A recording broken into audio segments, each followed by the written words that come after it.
serata conclusiva e parliamo di economia. Se a inizio 2020 ci avessero detto che il rapporto debito-PIL sarebbe andato ai numeri che abbiamo oggi, che sarebbe ritornata l'inflazione, cosa di cui ormai non si sentiva neanche più parlare, che sarebbero aumentati i tassi di interesse, che la Germania locomotiva d'Europa sarebbe stata in recessione, probabilmente non ci avremmo creduto. È per questo che abbiamo parlato di un presente imprevedibile.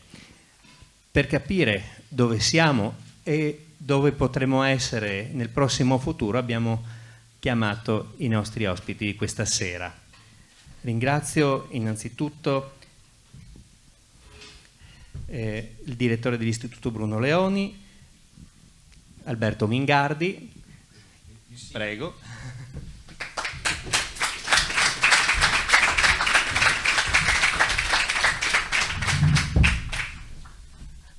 All'ultimo momento Giordano Bruno Guerri non è potuto venire, ma abbiamo il dottor De Francesco che scrive per il giornale Economia, che si è reso disponibile e lo ringraziamo tantissimo per essere qui con noi per fare da intervistatore.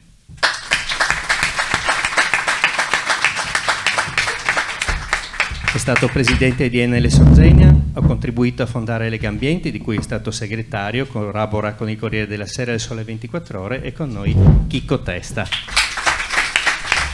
Vi ringrazio molto, vi ringrazio di aver accettato il nostro invito e vi cedo la parola. Grazie.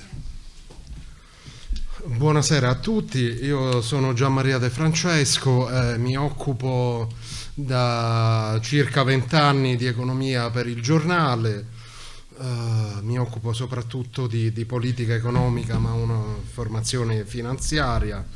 Diciamo, ho spaziato nella mia carriera un po' in tutti i campi e soprattutto in questi ultimi anni la mia professione è diventata più frastagliata, più variegata, meno, dai contorni meno definiti, perché chiaramente quello che è successo, prima la pandemia, poi la guerra in Ucraina, ha totalmente sconvolto i normali assetti del mercato.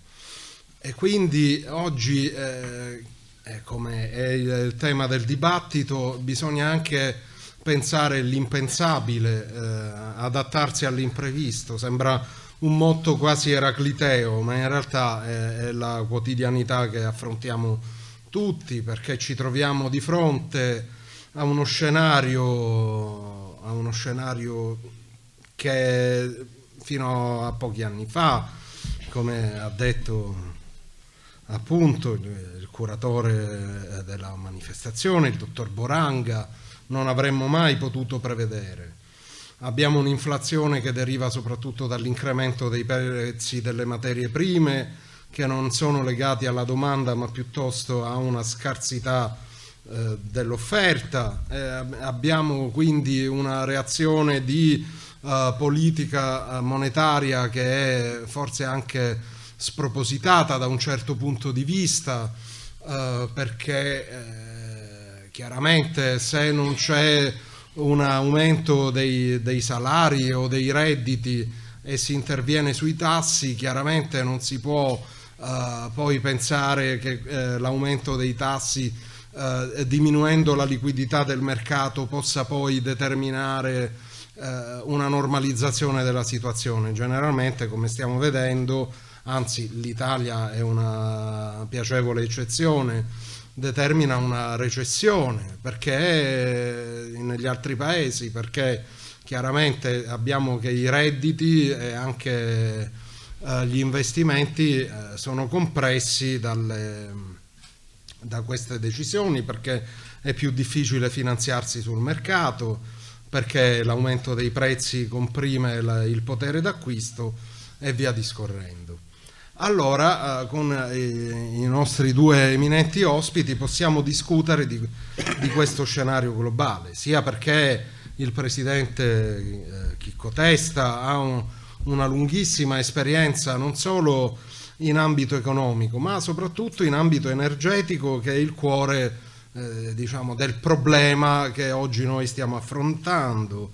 E dall'altra parte il professor Alberto Mingardi non solo è un associato allo IULM di Milano in storia delle dottrine politiche, ma è soprattutto uno dei fondatori dell'Istituto Bruno Leoni, che è il think tank che ha portato in Italia e che ha contribuito a sviluppare in Italia il pensiero liberale, in quanto ha contribuito a farci conoscere autori che fino a qualche anno fa, ma ormai più che qualche, fino a 20 anni fa, erano sconosciuti. Io ho avuto modo per la prima volta di sentire, proprio grazie all'Istituto Bruno Leoni, José Piñera.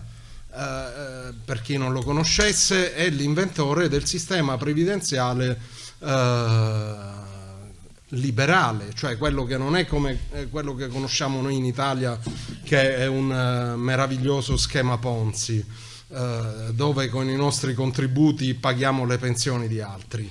Il sistema previdenziale liberale è quello dove ognuno funziona come le nostre pensioni integrative, ognuno versa per sé e poi alla fine riscatta i contributi. In Italia, diciamo, fino a poco tempo fa era qualcosa di sconosciuto, fino a quando la previdenza integrativa, i fondi pensione complementari non hanno preso piede, però ancora oggi ne parliamo quando noi parliamo di quota 100, quota 41, quota 103, perché giustamente ci sono persone che hanno una carriera lavorativa lunghissima, soprattutto qui nel nord-est, e a un certo punto vorrebbero anche non aspettare 67 anni per ritirarsi dal lavoro, però questo sarebbe possibile se ognuno di noi avesse un montante previdenziale, dire: ho accumulato tanto nella mia carriera lavorativa, adesso decido di smettere. In Italia non si può fare perché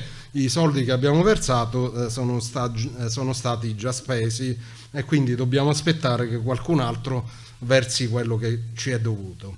Allora io comincerei dal presidente Testa proprio a inquadrare questo scenario alla luce anche del libro che potete trovare qui fuori, che appunto si chiama Elogio della crescita felice, ed è un titolo molto sagace perché è un saggio che contrasta il concetto di decrescita infelice che è stato introdotto da un economista che si chiama Serge Latouche.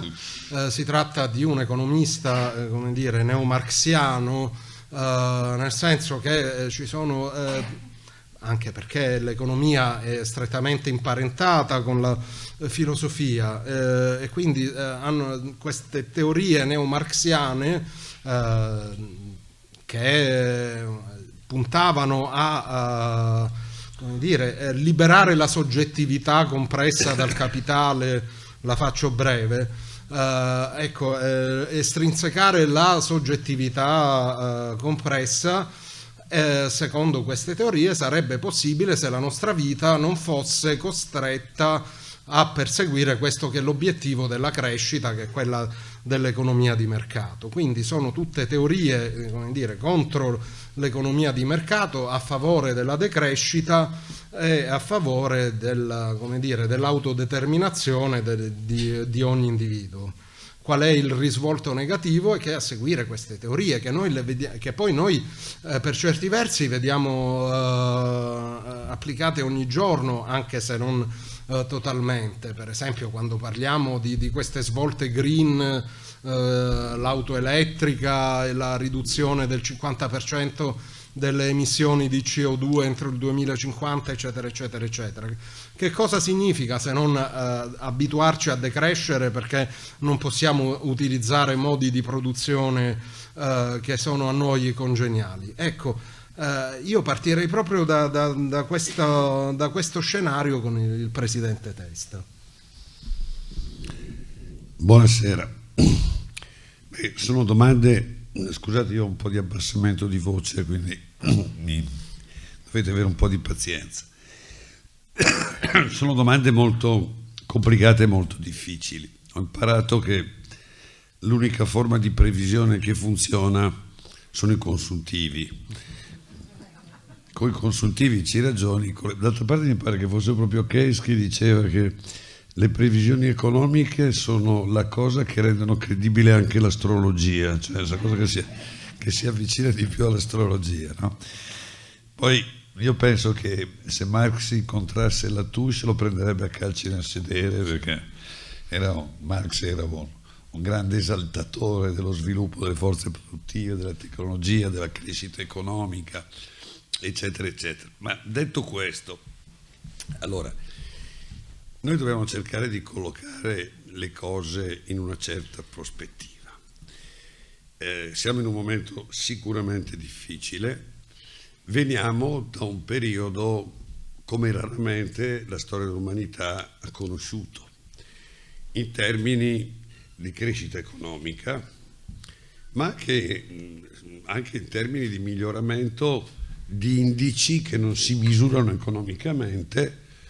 Se avete voglia potete andare a controllare il rapporto che l'ONU compila sulla, come si chiama, sui fattori di sviluppo umano, no? Sapete che c'è una parte degli economisti che critica il PIL come misura unica del benessere di una società, dicevano il PIL.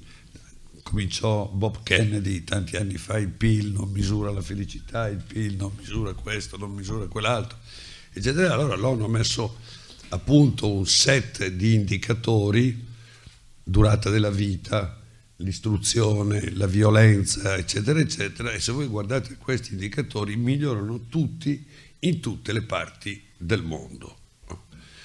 Pigliamo forse il principale, quello della povertà. Qui c'è qualcuno più o meno della mia età, insomma, quando sono nato io eravamo poco più di 2 miliardi, credo che metà di quella gente mangiasse molto male, sopravvivesse anche qui attorno, diciamo, no?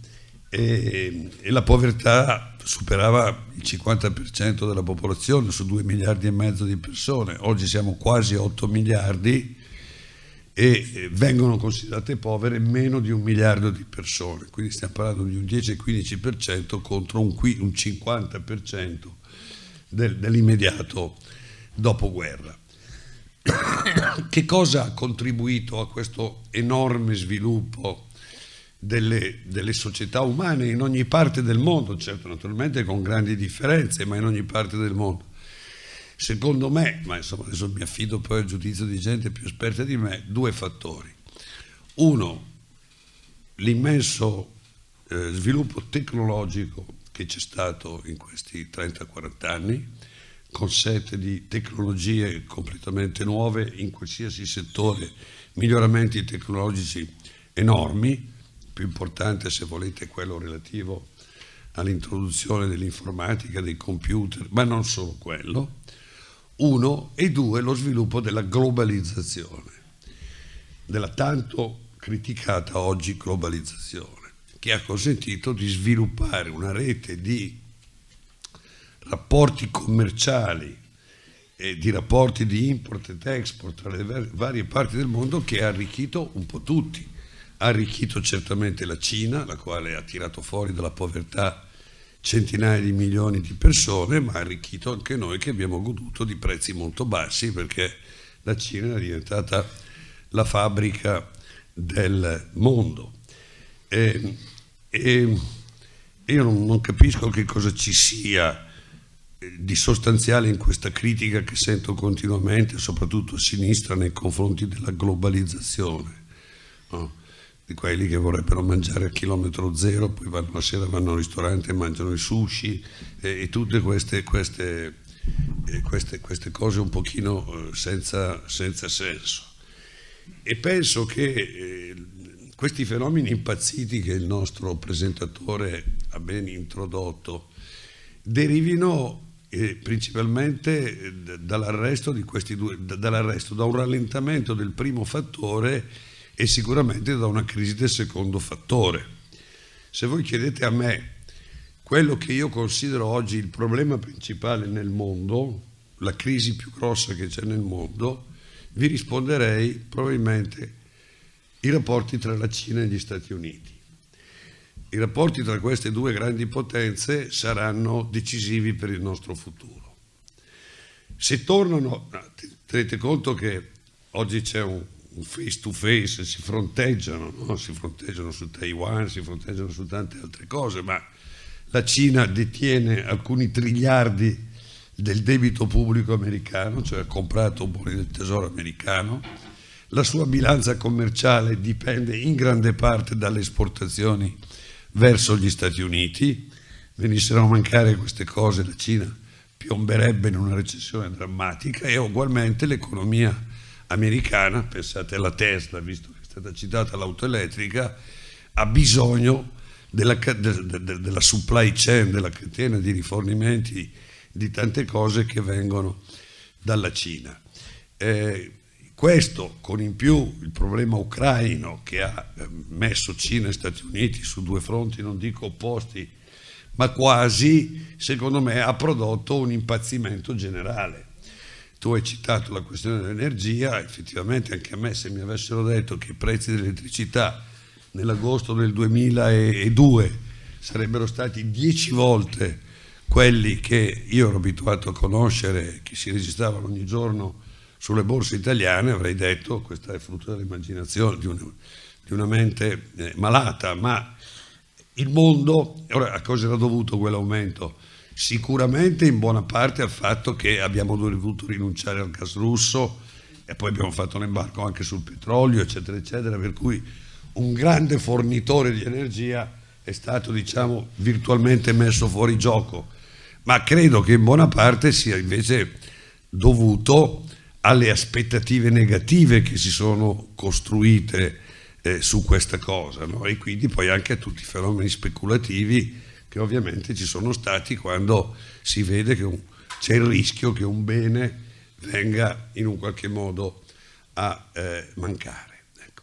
E il secondo problema enorme che vedo, ma qui vorrei sentire l'opinione di Mincardi, prima l'ho detto, Cina e Stati Uniti. Se Cina e Stati Uniti adesso sono in corso colloqui molto riservati, si vedono, si incontrano, secondo me se ci fossero annunci di una ripresa positiva di relazioni, il mondo tornerebbe ad esplodere positivamente. La seconda cosa che mi preoccupa, forse perché sono bergamasco, è a casa mia i debiti non esistevano, cioè mia madre, se c'era un debito con Fruttivendolo, mi dava i soldi in tasca e dice: guarda, sono passato, ho comprato 1 chilo di pere, non le ho pagate, per favore vai a pagarle, no? E questa cosa io credo che sia una... È vero che c'è stato un imprenditore importante, Serafino Ferruzzi, che diceva: Dio benedica chi ha inventato i debiti, perché le imprese crescono anche grazie ai debiti. Però sarà forse per le mie origini bergamasche che io sono letteralmente spaventato dalla quantità di debiti che il mondo ha accumulato, debiti degli stati e debiti dei privati. Non ricordo il numero, ma è svariate volte il valore della nostra produzione annuale mondiale. Se questi numeri si applicassero a un'azienda, l'azienda sarebbe già fallita e anche la famiglia sarebbe già fallita. Gli stati hanno questo potere di emettere debito, sperando tutti, un po' come i sovrani diciamo rinascimentali del Medioevo, a cui tutti prestavano soldi, poi di tanto in tanto perdevano una guerra e chi gli aveva prestato i soldi andava fallito. Ma ho paura che a un certo punto i conti tornino negativamente, nel senso che se no avremmo inventato c'è qualcuno in giro che dice, no? Che come si chiamano, Mingardi, queste teorie MMT, cioè che dice che non c'è Monetary problema, perché fin quando gli stati hanno la sovranità monetaria possono stampare quattrini a tutto spiano. E vabbè, uno dei primi risultati dello stampare quattrini a tutto piano abbiamo visto, inflazione al 10%. Adesso io non so se abbiamo chiaro tutti che inflazione al 10% significa che noi compriamo il 10% in meno di merci con i soldi che abbiamo in tasca, cioè è come se i nostri salari si fossero ridotti del 10%. Queste sono le cose che io posso dire. Poi avrei qualche commento da fare su come l'Europa si posiziona in questa storia, ma magari facciamo dopo, se no vi annoio. Sì, appunto io colgo la palla al balzo e chiedo al dottor Mingardi, riprendendo le parole del presidente Testa, il senso di questo momento, perché è un problema inerente al capitalismo, che è anche il titolo del suo saggio recentemente uscito, perché da una parte disponibile all'uscita, ha un prezzo assolutamente contenuto, si legge bene, anche scritto grosso, quindi se avete problemi di presbiopia è il libro Quante perfetto pagine per sono? 160. Bravo, libri corti bisogna fare.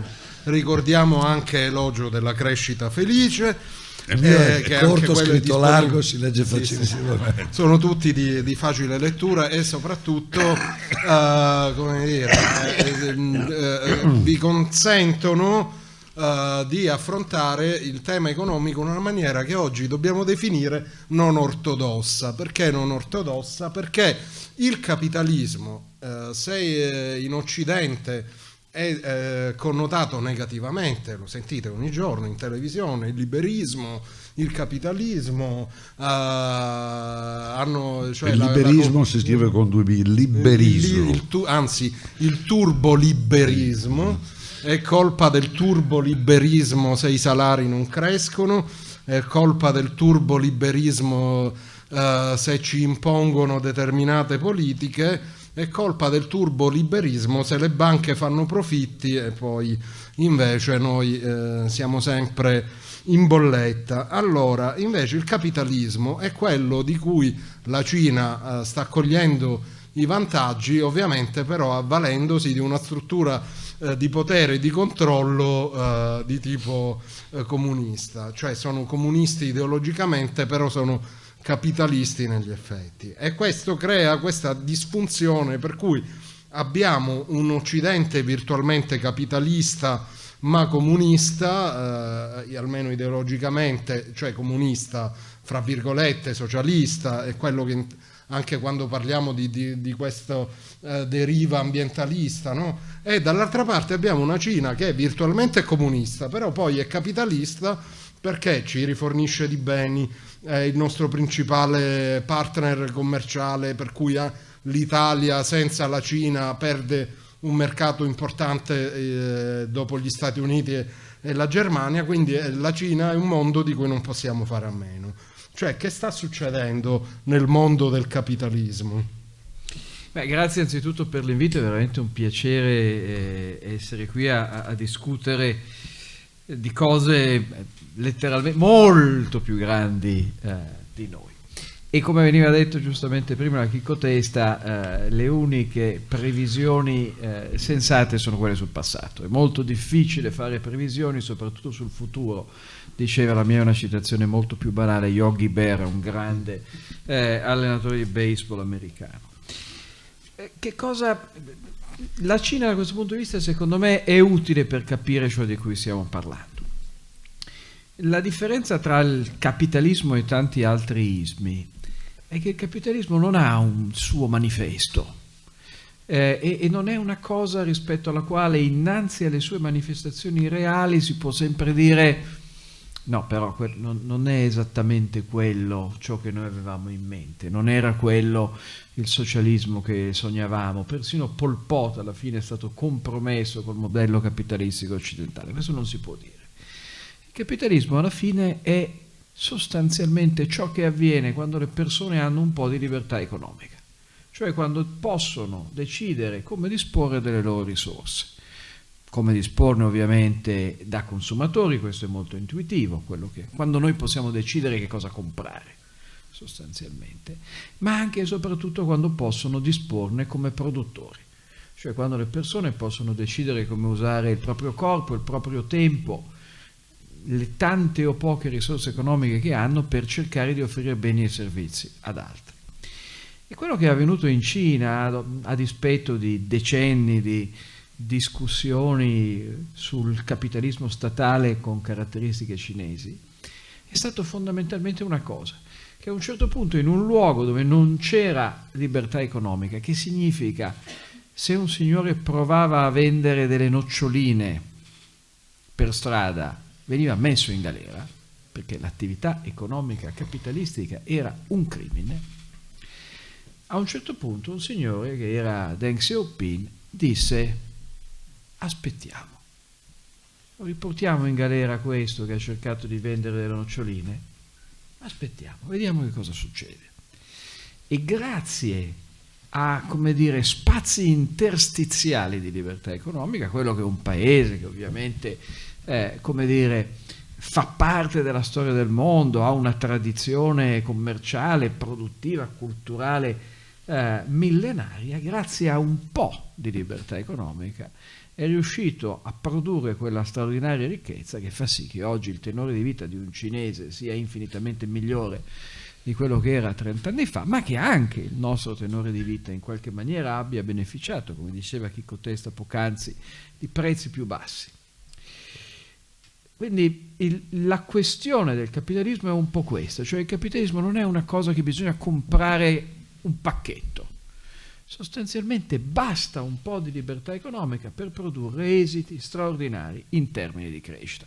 Come sappiamo benissimo noi alla fine siamo un paese che tutt'oggi vive su un decennio di libertà economica, gli anni 50, che sono stati un decennio di generazione di benessere e di impresa, di fondazione di nuove imprese, purtroppo senza paragoni nella storia italiana, né prima né tristemente poi. Prendiamo però un altro corno, cioè i prezzi, questi prezzi dei beni sostanzialmente, un po' anche dei servizi, ma dopo in maniera laterale, che questo trentennio di crescente scambio internazionale ci ha consentito di mantenere sotto controllo. Alla fine, nella vita di alcuni di noi in questa sala c'è una cosa che rende l'inflazione veramente straordinaria, cioè che noi non l'avevamo mai conosciuta. Era una memoria dell'esperienza di vita dei nostri genitori e questo ovviamente la rende anche straordinariamente pericolosa, perché quando le persone non sono in grado di ragionare in termini degli effetti di un aumento, per carità generalizzato anche se non uniforme, dei prezzi sulla loro capacità di spesa e sulla gestione del loro bilancio familiare, i problemi sono grossi. Questo straordinario contenimento dell'inflazione è stato in larga misura la conseguenza di due cose, cioè lo scambio internazionale crescente e l'innovazione tecnologica, di cui abbiamo beneficiato negli ultimi 30 anni in modo veramente importante. Quello che è avvenuto negli ultimi 13 anni è qualcosa di molto diverso però, cioè è un cambiamento epocale del modo in cui è gestita la moneta nei paesi occidentali. Le banche centrali sono state chiamate in causa sostanzialmente come il deus ex machina di qualsiasi situazione di crisi. Adesso si parla addirittura di permacrisi, come dire, noi siamo costretti a fronteggiare permanentemente dei fenomeni di quel tipo, e hanno sostanzialmente interpretato il loro ruolo ampliando a dismisura il proprio bilancio, diventando in buona sostanza l'obbligazionista di ultima istanza, sia per quanto riguarda bond pubblici, sia per quanto riguarda bond di grandi società. Questa cosa lì per lì è parsa funzionare. I mercati azionari andavano benissimo, sono andati benissimo anche nell'ultimo anno, a dire il vero, nonostante l'Ucraina, nonostante il ritorno dell'inflazione. Però ha delle conseguenze di lungo termine. Questa straordinaria ripetuta serie di iniezioni di liquidità, l'ultima è la più eclatante delle quali, concomitante con la pandemia sostanzialmente, non può non avere conseguenze. La conseguenza con la quale stiamo combattendo adesso appunto è il ritorno dell'inflazione, che sostanzialmente è l'esito di qualche cosa che noi ci aspettavamo anni fa che non era successa. L'inflazione si collocava solamente sugli asset sostanzialmente, la vedevamo solo nei mercati azionari e non invece per i prezzi dei beni. Ma è anche un'altra cosa, e questa è molto seria e preoccupante, cioè è sostanzialmente l'impazzimento dei segnali di mercato.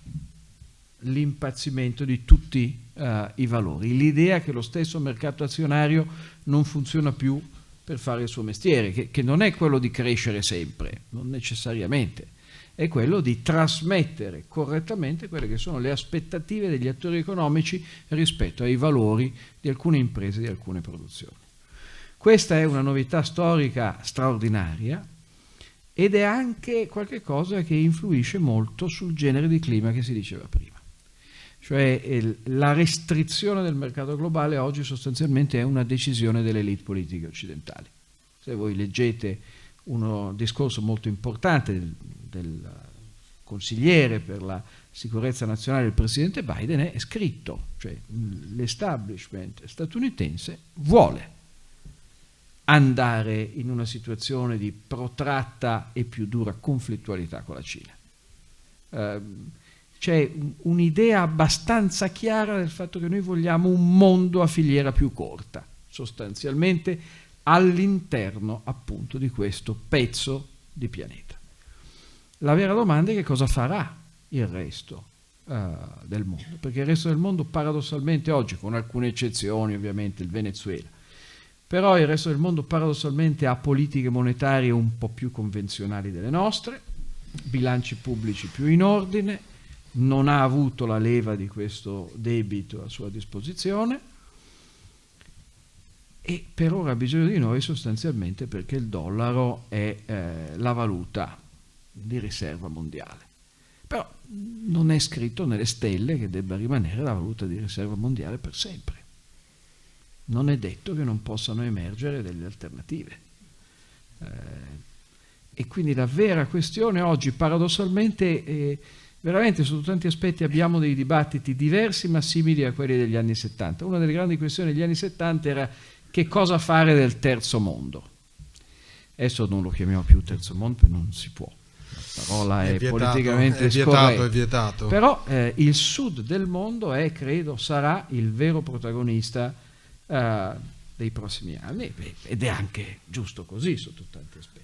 È peccato che però anche lì la Cina e la Russia siano avanti a noi. No, io coglierei quella, fra virgolette, la provocazione del dottor Mingardi, perché il discorso relativo alla decisione dell'establishment ci porta in una dimensione molto comune in quella che è il dibattito pubblico, nell'opinione pubblica, perché molto spesso sentiamo parlare così di questi decisori occulti rispetto ai quali il nostro voto o le nostre democrazie non riuscirebbero a reagire. In realtà si tratta anche da alcuni punti di vista di una diversa articolazione della democrazia, per cui non dobbiamo pensarci solo come elettori che hanno il diritto di voto, ma anche come una sorta di stakeholders, come si dice in inglese, cioè i portatori di interessi. Ci sono portatori di interessi che hanno un maggiore peso politico e portatori di interessi che ne hanno uno minore. Molto spesso chi ha minor peso purtroppo siamo noi, però non necessariamente, perché poi quando ci facciamo sentire col voto o con altre manifestazioni libere del nostro pensiero, poi si vede quale sia l'orientamento giusto. Ecco, proprio questa decisione, no, di accorciare la filiera in un mondo che da quando la Cina è entrata nel WTO pensavamo più grande, la decisione di rimpicciolirlo però cozza con una degli obiettivi strategici che l'Europa si è data e ai quali il presidente Testa prima accennava, cioè quella della riduzione delle emissioni di anidride carbonica. Noi come Europa, anche se nella nostra tassonomia verde abbiamo inserito il gas per far piacere alla Germania, abbiamo inserito il nucleare per far piacere alla Francia, all'Italia nessuno fa un piacere, ma perché l'Italia si è, come dire, penalizzata da sola secondo me nel 1987, però anche prima. Quindi questi vari stakeholder hanno portato l'Europa a decidere di escludere le fonti fossili, l'auto a motore endotermico, eccetera, eccetera, dalla nostra strategia di sviluppo. Il che vuol dire, in un mondo che si vuole accorciare, dipendere di più dalla Cina, quindi ci troviamo con un mondo che si vuole restringere, ma che però deve sempre bussare alla Cina, ed è proprio questa contraddizione in termini che il presidente Testa ha sempre stigmatizzato pubblicamente. Poi. Io sono d'accordo con Mingardi su una cosa che dobbiamo incominciare a incorporare nel nostro modo di pensare. Nel 2030 4/5 dell'umanità vivrà fuori dall'Europa e dagli Stati Uniti, vivrà in Asia, in Africa e in Sud America, ed è lì che si gioca la partita del futuro. Prima questione, no? Quando pensiamo a una misura bella, domandiamoci, ma funzionerebbe lì? Funziona lì? Ha senso? Ugualmente dobbiamo fare questo ragionamento quando pensiamo alla transizione, perché, come dicevamo prima a tavola, io credo che l'obiettivo mondiale della net zero emission, cioè che nel 2050 andiamo ad emissioni zero, che vuol dire compensazione tra le emissioni che facciamo e quelle che vengono assorbite, no? Perché non è che possiamo smettere di emettere qualsiasi cosa, sia un obiettivo impossibile, impraticabile, per una ragione molto semplice, perché quei 4/5 dell'umanità di cui parlavo prima consumano molta meno energia di noi, con l'eccezione della Cina che ha raggiunto livelli importanti, ma c'è l'India, c'è il Pakistan, c'è l'Indonesia, c'è il Sud America, eccetera, eccetera, no? Vi do un numero: se il consumo medio pro capite cioè se pigli il consumo di energia degli americani e lo dividi per la popolazione americana, tu ottieni un consumo di 75.000 kWh a testa. Lasciate stare kilowattora, diciamo 75.000 unità di energia. Il consumo di un africano è 4.000. Il consumo di un indiano è 10.000. Metà del mondo sta tra i 10 e i 20.000 quando va bene. L'Africa, 1,5 miliardi di persone, 4.000. No? Ora questi paesi vogliono crescere e stanno crescendo. La Cina quest'anno crescerà del 7 o dell'8%. La Cina vuole prendere il posto l'India, non la Cina. L'India vuole prendere il posto della Cina come fabbrica del mondo e ci sta in buona parte riuscendo. Ma anche l'Africa, che noi vediamo come un continente un po' immobile, ha zone dell'Africa che stanno crescendo molto. Fra l'altro è l'unico paese che ha una trend demografici positivi. Ormai solo in Africa si fanno i figli, un po' in India. Il resto del mondo è in stagnazione quasi dappertutto, con le punte negative dell'Italia, del Giappone. Fra l'altro c'è questo numero dell'Economist, non so se l'hai visto. Ho capito anche una cosa, che ci sono paesi che hanno delle misure eccezionali a favore di chi fa figli, ma non si muove lo stesso la situazione. C'è Singapore che ti copre di soldi se fai un figlio, tasso di natalità per coppia, un figlio, uno dei più bassi al mondo. Quindi questi paesi per crescere hanno bisogno di energia. La Cina ha quadruplicato i suoi consumi energetici negli ultimi 20 anni. In 20 anni ha quadruplicato i suoi consumi energetici. E come si fa l'energia? Quando la devi fare in grandi quantità, in modo continuo, e devi illuminare e far funzionare le fabbriche di megalopoli di 20, 30, 40 milioni di abitanti. Con i pannelli fotovoltaici si fa con il carbone, quando va bene con il gas, quando va benissimo con il nucleare. La Cina sta costruendo 50 centrali nucleari, ma l'India le farà con il carbone, come l'Indonesia, come tanti altri paesi. E difatti voi sentite una narrazione relativa alla transizione ecologica, no? Che a me piacerebbe fosse vera, ma purtroppo, secondo la regola annunciata all'inizio, quella per la quale l'unico preventivo possibile sono i consuntivi, allora vi do 3 numeri. Le emissioni di CO2 dal 1990 ad oggi, dico il 1990 perché è stato un po' l'anno di Kyoto, eccetera, eccetera, sono cresciute tutti gli anni. Nel 2022 abbiamo raggiunto il picco, il massimo mondiale. Sono diminuite un pochino durante il Covid e durante la crisi finanziaria del 2008-2009, ma il 2022 ha fatto il picco di tutti gli anni, primo. Secondo, 2022 i consumi di carbone hanno superato per la prima volta nella storia del mondo 8 miliardi di tonnellate, sfondato il tetto degli 8 miliardi. Terzo numero, il consumo di petrolio ha sfondato i 100 milioni di barili al giorno, è stato per anni 98-99 sopra i 100. Un barile di petrolio sono 150 litri, se qualcuno vuol fare i conti. Noi consumiamo 100 milioni di barili di petrolio ogni giorno. Quindi i consuntivi ci raccontano una storia completamente diversa rispetto. L'Europa dice: io me ne frego, faccio lo stesso perché voglio diventare l'esempio per il mondo.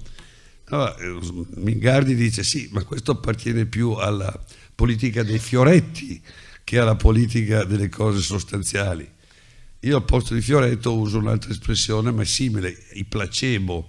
No? I placebo sono le malattie, le medicine non medicine che però tranquillizzano la coscienza. Ci ho preso la medicina.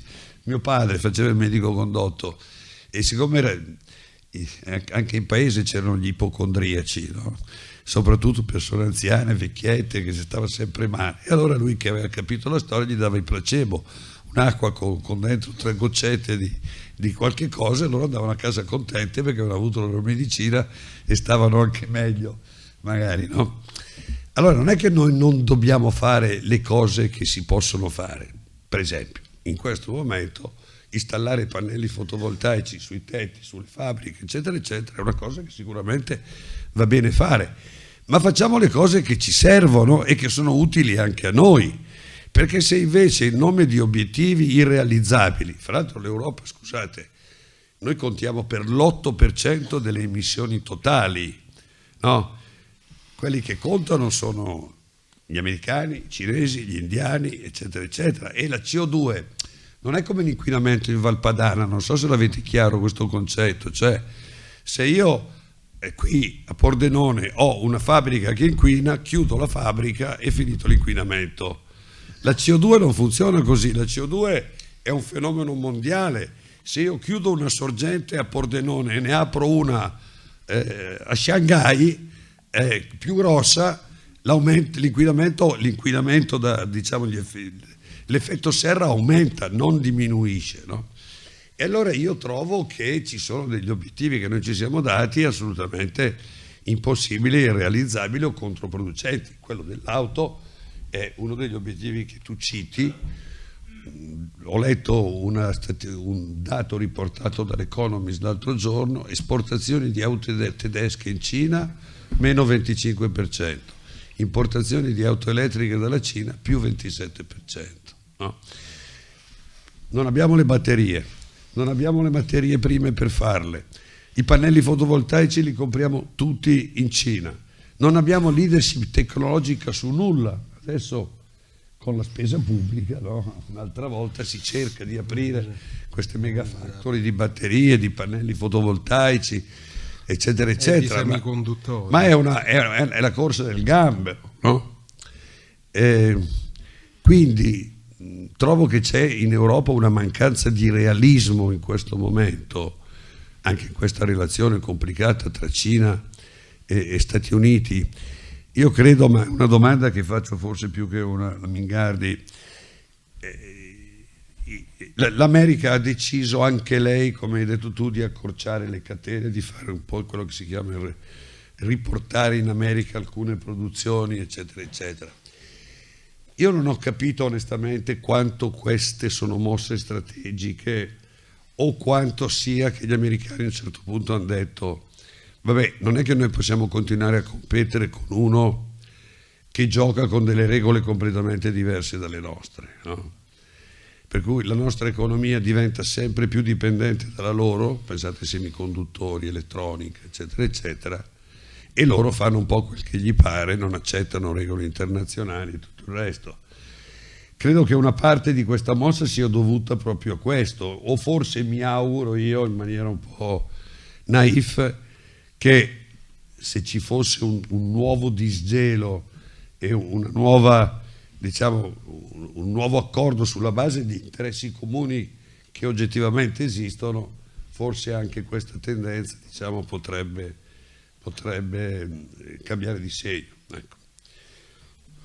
Ecco, è un discorso molto complesso e cercheremo con il dottor Mingardi di articolarlo in maniera organica. Allora, partirei seguendo qualche direttrice. La prima, partendo proprio da quanto ha detto il presidente Testa in ultimo, no? Il fenomeno del reshoring, come viene definito, cioè quello di riportare nei paesi occidentali le produzioni, perché chiaramente questo nuovo contesto geopolitico o anche il fatto di avere fenomeni di disoccupazione, perché pensate che non è solo l'Italia ad avere il problema della disoccupazione, per quanto negli Stati Uniti sia bassa, c'è, perché comunque il 4% circa, anche se di meno, sono al 3,5%, qualche volta scendono pure al 3,2%, sono veramente a livelli record, però sulla popolazione statunitense sono numeri notevoli, anche se sono ai minimi storici. Comunque avere i disoccupati in patria perché si sono esternalizzate le produzioni è un problema, quindi gli Stati Uniti, prima con Trump, ora con Biden, perseguono questa decisione. Biden lo fa con la spesa pubblica e dunque il mondo, come dicevamo prima, si restringe. Seconda questione, la questione di questa, come dire, shift ideologico verso questo green, no? E anche questo consegnarsi alla Cina, come si diceva prima, perché insomma l'Europa, ma diciamo buona parte dell'Occidente, perché queste questioni europee sono sentite pure negli Stati Uniti, anche se di meno, perché sono un po' più realisti di noi, però hanno la stessa nostra sensibilità. Allora, cioè diciamo, decidiamo di autoflagellarci così liberamente, e quindi questo ci porta all'ultima questione che sinceramente io affronterei per prima, anche perché come dire, l'economia quando non ci sono i numeri diventa più bella, per certi versi, perché diventa più commestibile, no? Allora, qual è il discorso? È che cosa si coglie di fondo, ed è questo a cui il capitalismo può rispondere, cioè il fatto che l'Occidente, ed è quello che alcuni percepiscono oggi, abbia in alcuni diciamo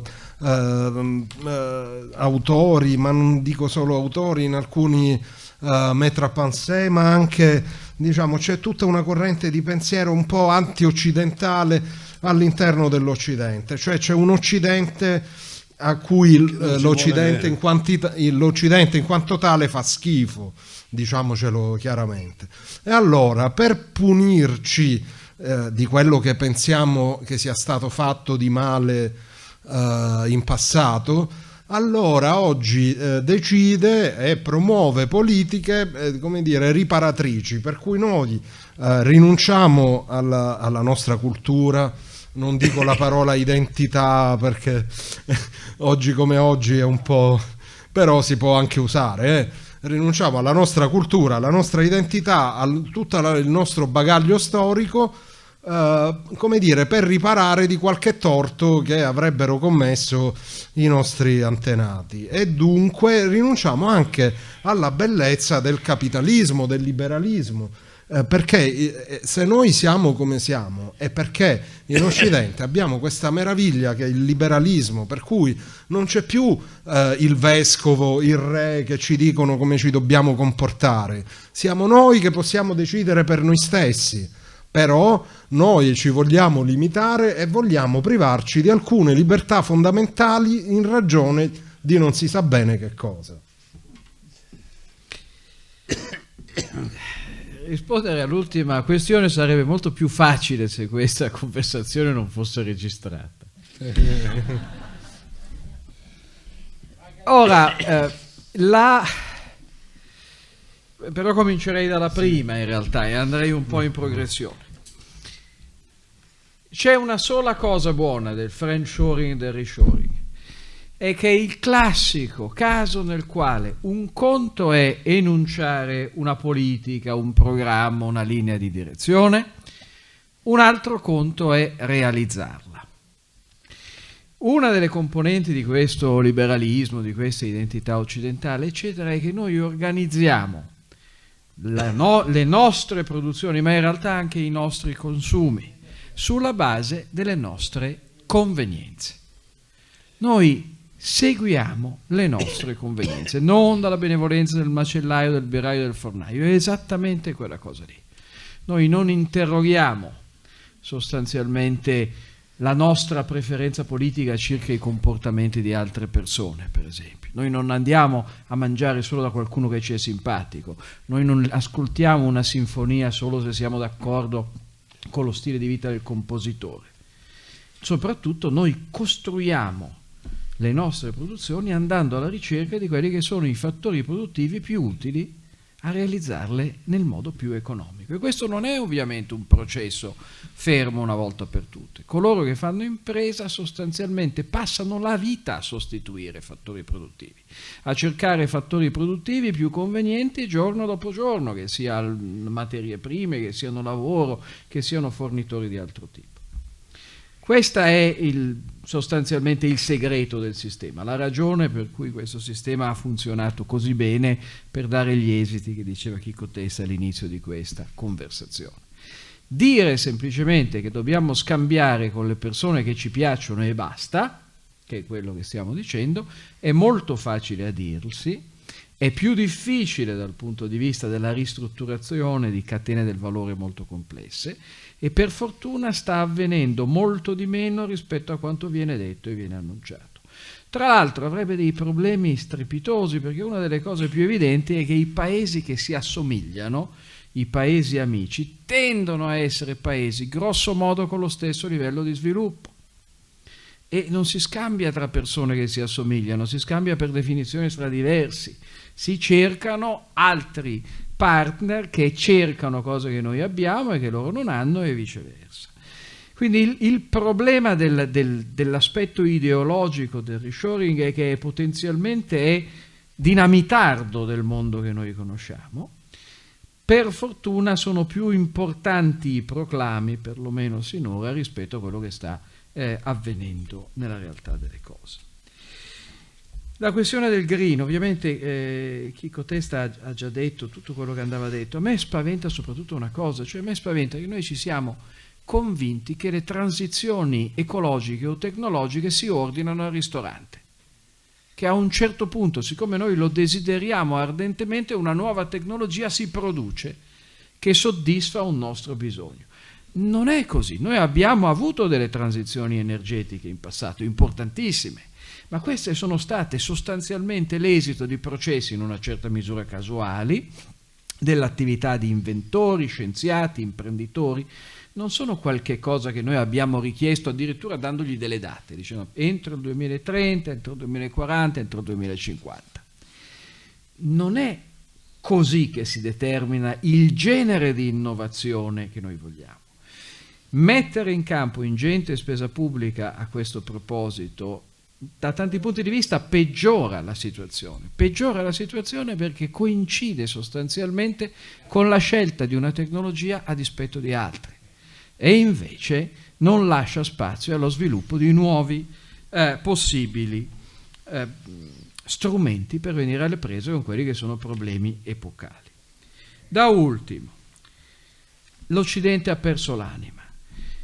Tutte queste cose che fanno parte, come dire, del rosario di colpe dell'Occidente non sono invenzioni, ovviamente. Sono cose che fanno parte della nostra storia, dalla tratta degli schiavi in giù.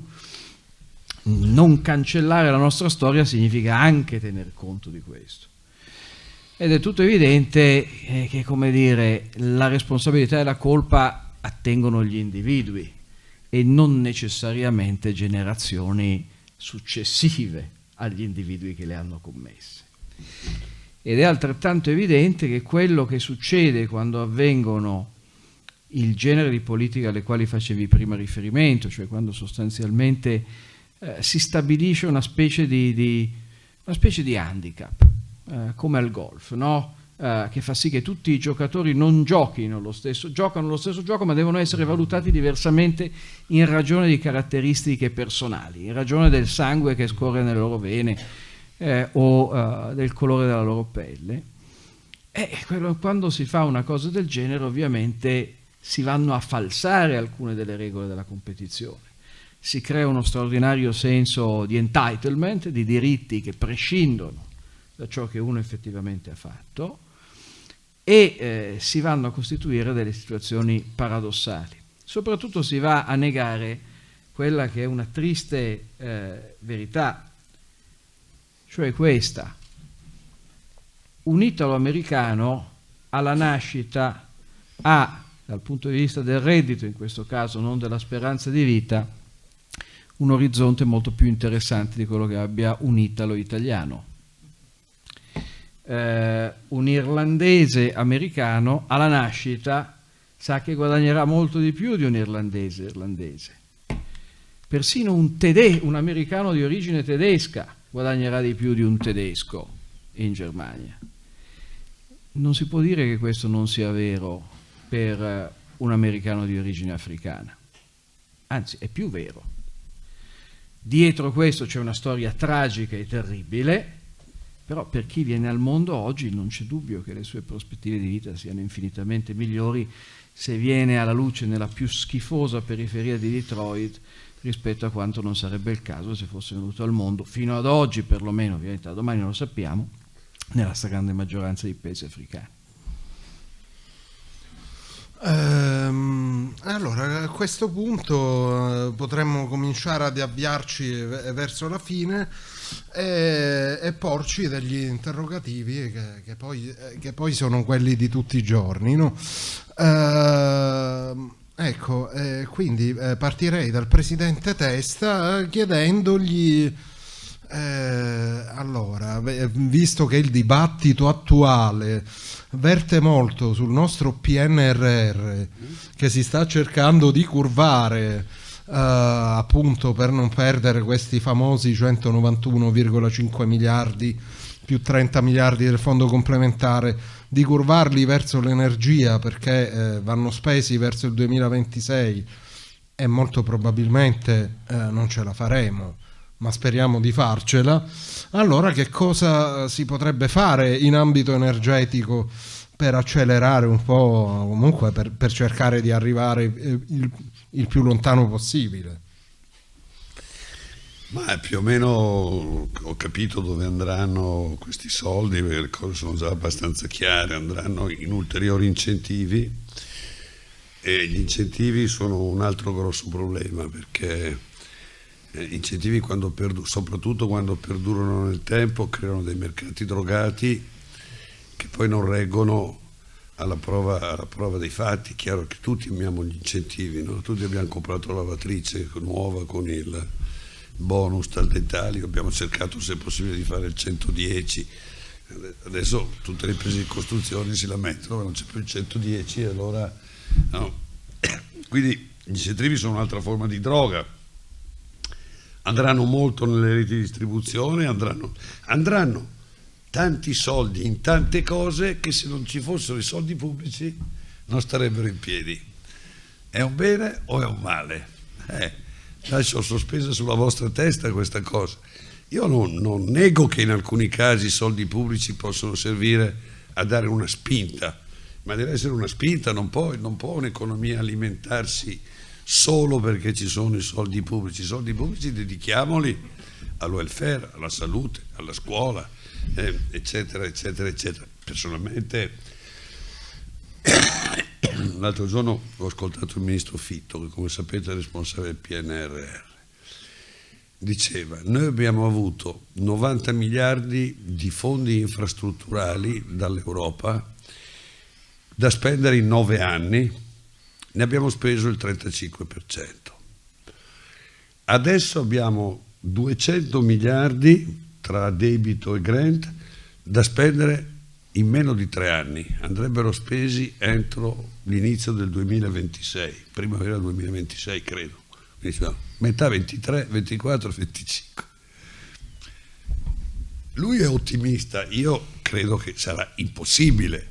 No, e oltretutto, come diceva Mingardi, non pigliamo una parte del debito, sì, ma è un debito agevolato, ho capito, ma è sempre debito, no? Utilizziamo quelli che ci hanno dato gratuitamente, facciamo un po' di debito se necessario e soprattutto cerchiamo di spenderli bene, ma lì non è inutile che ripeta le cose che ha detto Mingardi.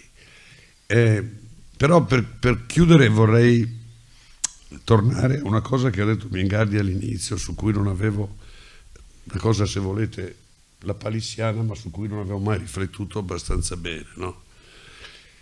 Io vengo da una valle bergamasca, conosco un po' i costumi, le abitudini della gente che sta in questa parte dell'Italia, no? Gente, grandi lavoratori,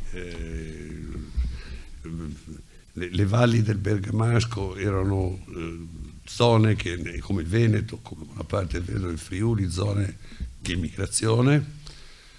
I miei compaesani andavano a fare i muratori o i minatori in Svizzera, in Germania, eccetera, eccetera, di grande povertà, formaggio e polenta. Oggi sono tra le zone più ricche d'Europa, no?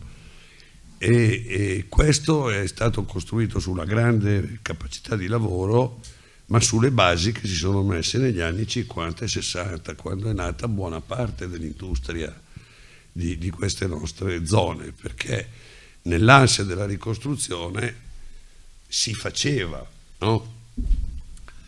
I controlli erano scarsi, di sicuro, le tasse le pagava chi poteva e chi voleva, di sicuro, le condizioni igieniche non erano quelle che ci sono oggi, di sicuro, gli incidenti sul lavoro capitavano spesso, di sicuro, tante altre cose, insomma, diciamo, io ero un ragazzo, però sono stato a casa mia fino verso i 16-17 anni e vi assicuro che la prospettiva di un medico condotto in un paese di 2000 abitanti ti consente di vedere tante cose che non vedevi.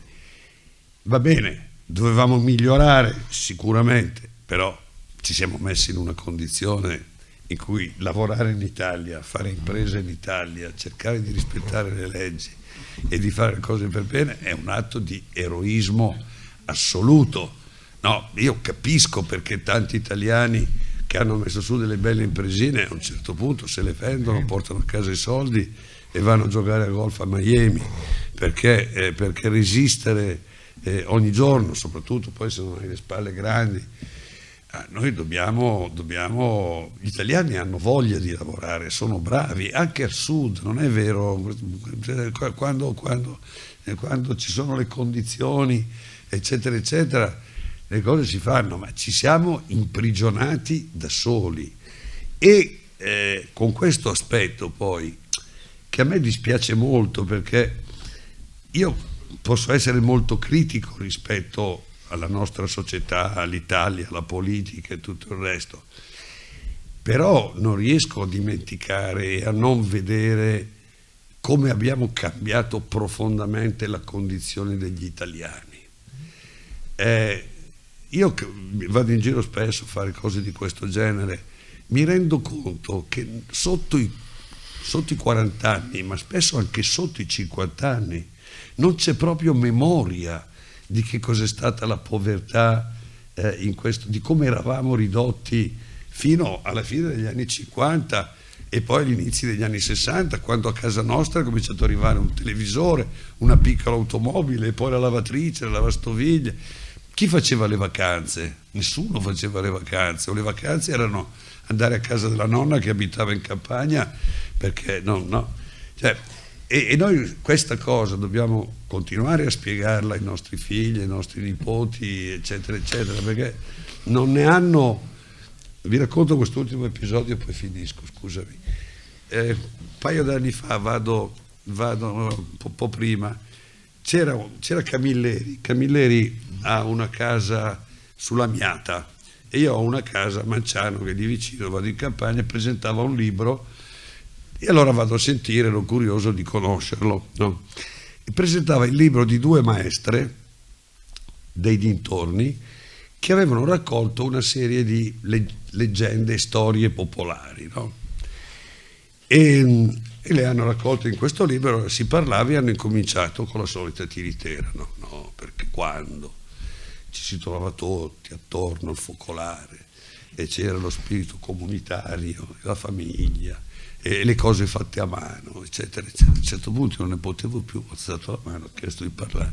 Scusate, le vostre favole parlano, uno, di un contadino che non sapeva se tenere la gallina per fare le uova o ammazzarla subito perché era talmente povero che non riusciva, no. Due, di una famiglia che stabilisce le regole per dividersi una crosta di formaggio. La terza non me la ricordo, cioè sono storie di estrema povertà, non so se ve ne rendete conto. Primo. Secondo, mentre parlano tutti e tre state guardando il vostro telefonino, che non è fatto a mano artigianalmente, è fatto in Cina, no? Anch'io guardo il telefonino. 3, immagino che ci sia un'automobile che vi aspetta fuori, tenete conto che la vostra automobile, se fosse fatto a mano in maniera artigianale, costerebbe $1 milione, non i 10.000 euro che l'avete pagate. Ma che cosa c'è da rimpiangere? Me lo volete spiegare? E lì ho finito il mio ragionamento nel silenzio più totale. Non è che li ho entusiasmati, ma spero di averli almeno colpiti. Grazie.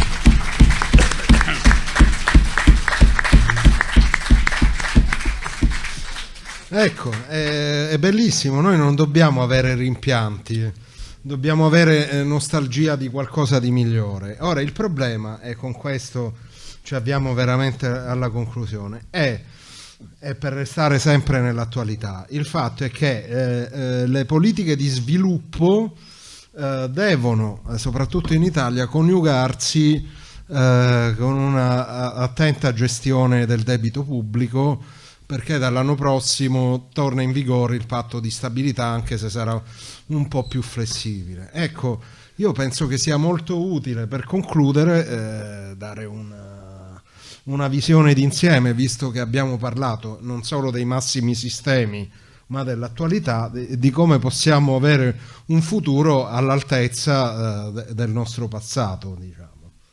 Meglio di quello del passato della favola, ovviamente. Beh, una domandina conclusiva proprio da 2 minuti.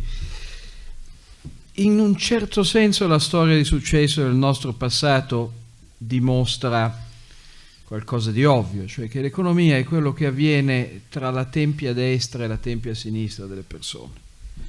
Non è legata a fattori mistici di lungo periodo, non riguarda la razza, l'etnia, l'appartenenza geografica, non dipende neanche dalla presenza di abbondanti materie prime. L'Italia era un paese fatto più o meno come è fatto adesso, anche negli anni 50 e 60, non è che avessimo delle miniere d'oro che sono scomparse, sì, magari era un po' più facile cercare di tirare fuori del petrolio, poca roba. Lo sviluppo avviene in presenza di regole che lo consentano e soprattutto di un contesto che dice alle persone che hanno voglia di fare, e le persone spesso hanno voglia di fare, perché alla fine fare, lavorare, andare a letto la sera con la consapevolezza di aver aggiunto qualche cosa è il vero motivatore psicologico della vita di tante persone. Ecco, un contesto nel quale questa voglia di fare non sia costantemente compressa e magari non dico che sia esaltata, perché per carità non dobbiamo pensare che bisogna fare come dire, la statua a Elon Musk, non è quello il punto. ma che sia considerata qualcosa di socialmente non riprovevole, di cui uno non deve sentirsi in colpa, non deve andare a casa a dire al figlio, no, per carità, quando c'è il giorno in cui devi raccontare la professione del papà a scuola, digli che sono in carcere perché ho violentato 2 ragazze, non dirgli che faccio l'imprenditore, ecco. Una questione di questo tipo è sicuramente più importante di quanto non appaia.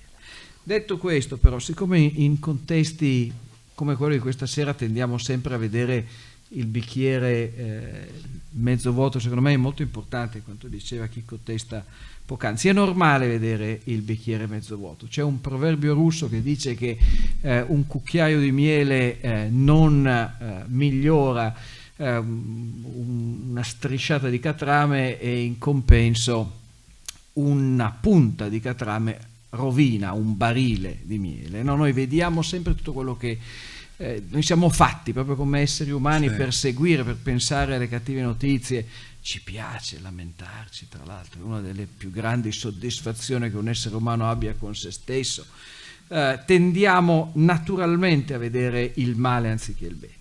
Però se anche stiamo su un arco di vita un po' più ristretto, che è il mio sostanzialmente, dal 1981 ad oggi. Stai dicendo che sei più giovane non di me. Non ti sto dicendo che sei più esperto e più maturo. Stavo dicendo, cerchiamo anche di guardare un pezzo della storia italiana dove non è così evidente che le cose siano migliorate, no? Perché alla fine abbiamo 20 anni sostanzialmente 30 anni di stagnazione della produttività, abbiamo un contesto un po' diverso, eccetera. Però se guardiamo l'Italia dal 1981 ad oggi, vediamo che, a parte un indicatore sul quale siamo migliorati solo dell'1%, che attiene alla nutrizione sostanzialmente, mangiavamo già molto bene nel 1981. Se guardiamo il reddito pro capite, siamo comunque migliorati del 63%. Se guardiamo l'aspettativa di vita alla nascita, siamo migliorati più o meno del 15%. Se guardiamo agli anni che noi passiamo a scuola, presupponendo che sia meglio per le persone passare più tempo a scuola, sicuramente un indice di benessere, sono cresciuti del 63% in media. E soprattutto se guardiamo la mortalità infantile rispetto all'Italia del 1981, non rispetto all'Italia del 1950, dove il progresso è straordinario, comunque la diminuzione è stata dell'81%.